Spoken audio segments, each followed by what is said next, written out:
Welcome to the self mastery success, how to effectively eliminate self sabotage to lead in your work and life, elevate your energy, and achieve success. We are all about creating excellence, and this is an interview series where we dive deep into the minds of high performing leaders and industry experts to unlock the strategies behind their success. Each episode offers you invaluable insights that you can apply to elevate your personal and professional life. Be sure to check out the description below for more details about today's guest, and don't forget to subscribe so you never miss out on the actionable tips and strategies from these experts. Also, you can access exclusive gifts and resources from experts that will support you on your journey to excellence.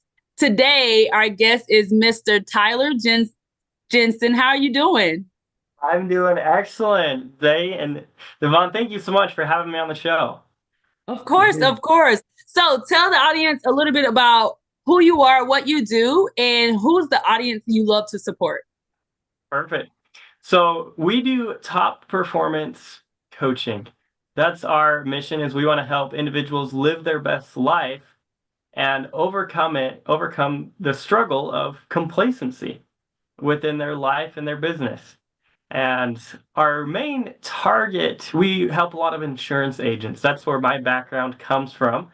Was in that industry for a decade. And so we take our four pillars of top performance and apply it directly into their business. And we help a lot of other service-based businesses as well. Help them achieve top performance and greatness within themselves and overcome the complacency model to achieve lasting success and long-term growth. Yeah, nice, nice. And so I do have a question because you say top performers, and maybe some people identify as top performers. Maybe some people have they know they can be, but they don't feel or think it yet. So what would you say to the person that's like, what is keeping someone from becoming a top performer in their life? Yeah, this is an example in my own personal life.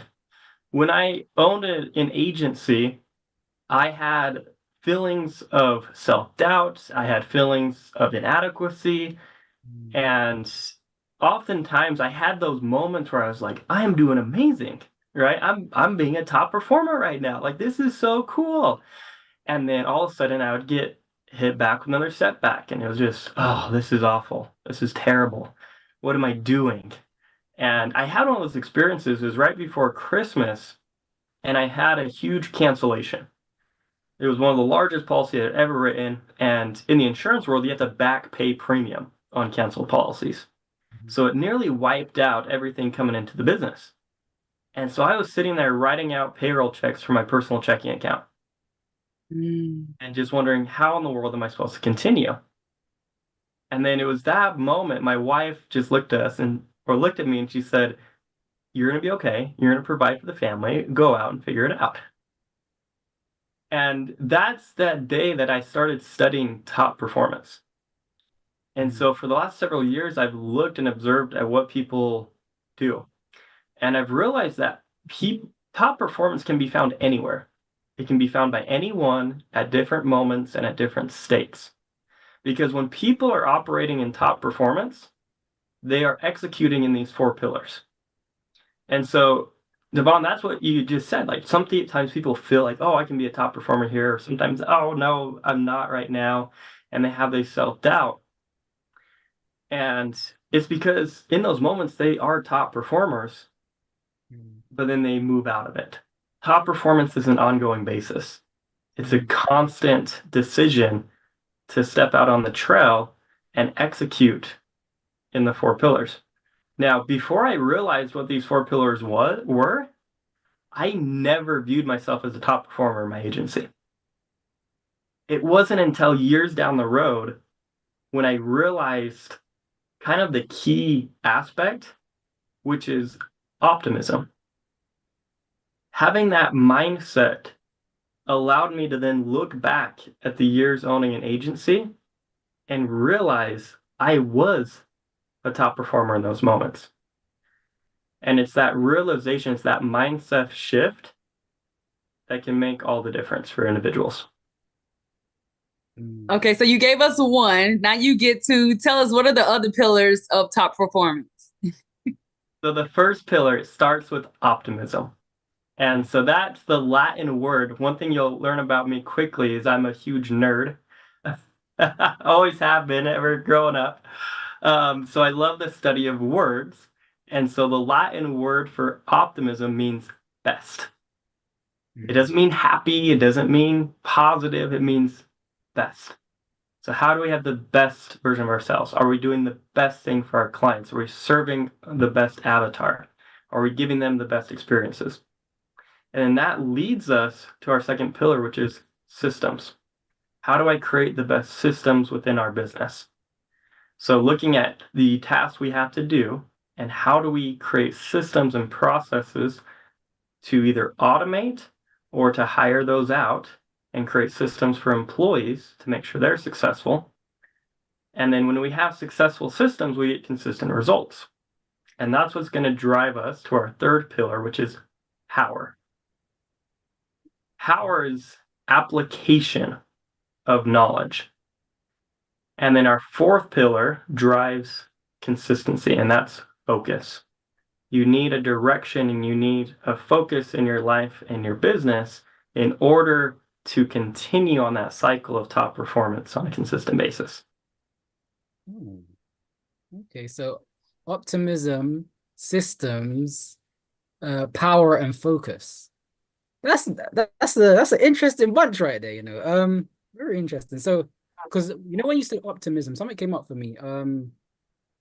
And it was control. Like, I don't know if you read Think and Grow Rich. It says a controlled enthusiasm. That's like one of the attitudes to have. And so it's like I'm getting that feeling of like you have to be enthusiastic, but still have your head screwed on. It's like really be, it's like really know the direction you're going.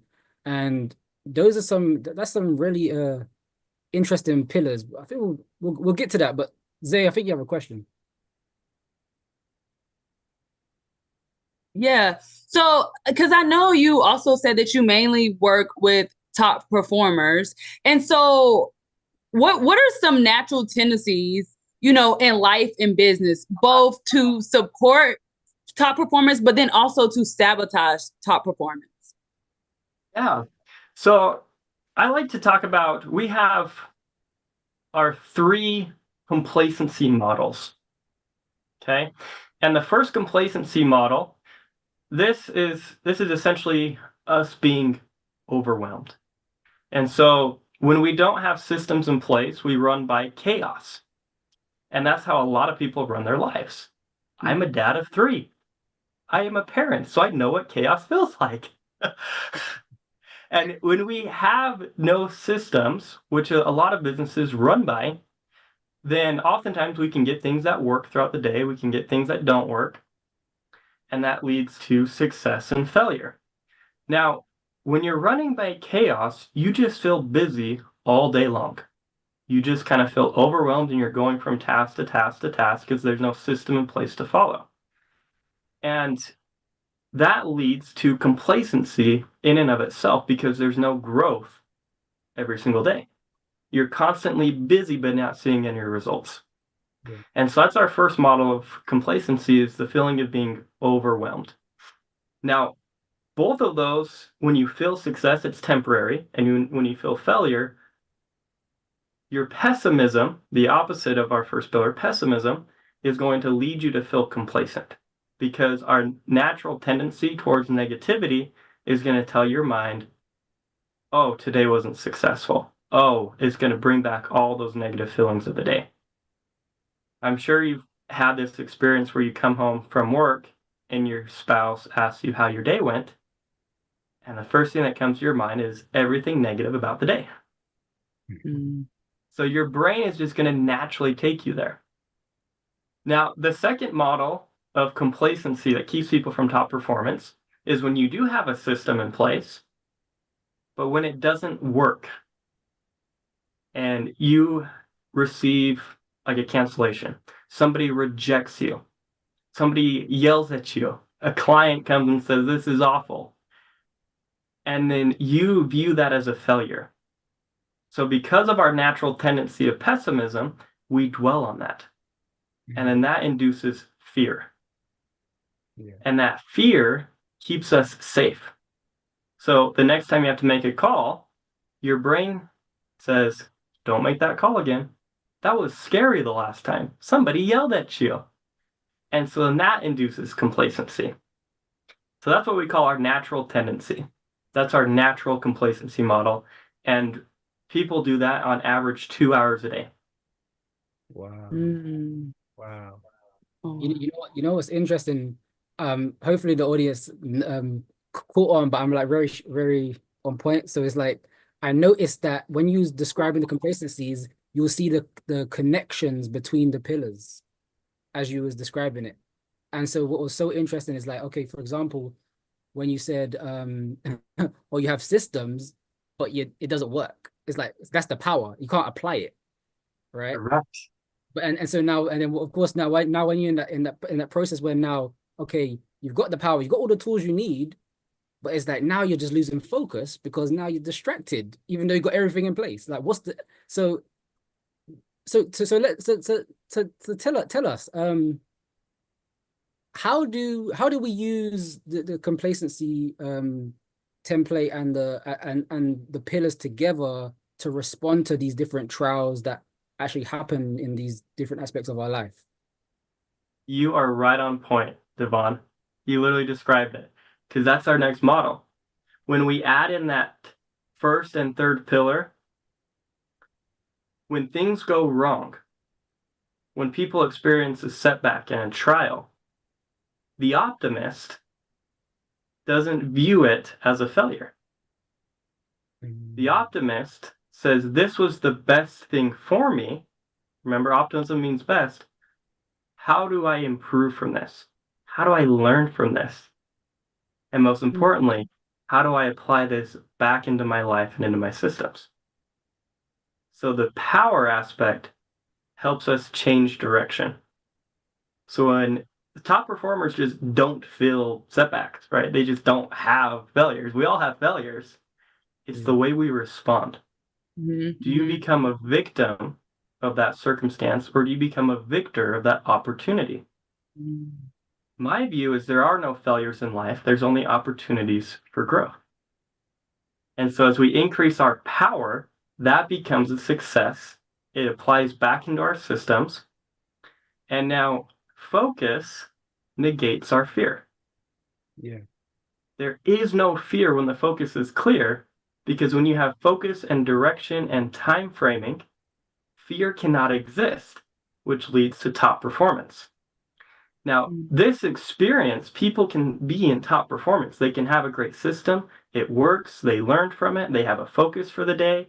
And all of a sudden, we have one of those best days that we experience. There's like, today was awesome. Like, I sold 4 accounts and my clients loved me and everything was working. And we experienced that top performance because those 4 pillars were operating. And then this leads to our third complacency model, and it's the self-made complacent. It's where you're experiencing top performance in your business and you feel that you're good.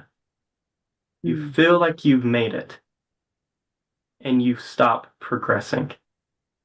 And so you drop down to being complacent. And now what really makes top performance, like I said, it's the constant choice. So it loops back around to education. We can gain power from education, from listening to a podcast such as this, from reading books, from being a mentor, getting a mentor. And then that applies back into our systems. They're improved. We see more successes. It drives our focus. We're a top performer that day. We go back to education, increase our power, drives our focus. We're now living our best life. You're an optimist. This is so dense. Like everything you said, we all get to literally listen to this again, write what you're saying. Cause I'm a visual person, so actually write it. But it's a simple model. It's a simple process. I can see it, but definitely if you're watching this, you definitely get to watch this again, pause, write what he's saying, play, and really study what Tyler is sharing here with us today. And you've just shared so much in this episode. And so what is the gift that you want to offer the audience? So one gift that we offer everybody is we have a master class on goal setting. This is going to help drive focus within our business, because oftentimes people have a system. They can say, oh, okay, yeah, I can learn, I can do these things. But driving that focus on a daily basis, it can be hard. And oftentimes goals can lead people to complacency when they don't hit their goals. But our framework, we have a proprietary framework called STAR goal setting, because when you look at the actual word goal, it derives from a Latin word which means from the stars. And so we shift the framework of establishing expectations and establishing goals. Because expectations, a success line, goals are meant to make us stretch and push us beyond what we think is capable. But we should never see failure when we don't hit a goal, because we always hit the expectation. And so it's a new framework of how we position our goals and how there's action that drives it. So we see greater results and we actually see joy from reaching for something beyond us. Yeah. Tyler, you're speaking our language. Yeah. It's literally, I'm not even gonna get into it, but like, yeah, I know exactly what you're saying. I know exactly what you're saying. And so yeah, for leaders watching, professionals watching in any. Hold on, Van. Tyler, also let the audience know where to find you, and then also share some last words of wisdom with the audience. Oh yeah, of course. You can find me at tylerjjensen.com. On social media, it's Tyler J. Jensen, so you can follow us there on Instagram. But our website, Tyler J. Jensen, that has our blog, that has our resources. You can do that master class right on there. That's the best place to find me. And some final words of wisdom. I always share my definition of the word optimist, which is a top performer, one whose actions empower them to live their best life. So go out there and optimistically perform today. Yes. Yeah, literally, guys, you heard, took the words out of everyone's mouths, I'm sure. Like literally, go out and just do it. Be an optimist. Like optimize your life. Like that's literally, everything's connected. Like it's your time to become a performer for today's life. So I just want to thank you, Tyler, and thank you audience for tuning into another episode of Creating Excellence, aka Self-Mastery Success. Please share your key insights and valuable takeaways that stood out the most to you from today's conversation with Tyler. Share your thoughts in the comments, because we love to hear your perspective. And don't forget to hit that subscribe button so you can stay up to date with the latest interviews we got coming up. And you can also click the notify me button to receive a reminder for when we go live with these interviews, so you can join us and ask us questions in real time. And every expert in this series has gifted you some incredible resources, just like the masterclass Tyler has, and tools to support you. And so check our description in below for our gifts page and the link for more info about today's guests. Remember, achieving excellence, having self-mastery success, becoming the best performer of your life, in your life, starts with aligning your goals, time, and energy. And we're here to guide you to lead yourself every step of the way. So see you on the next interview. Take care.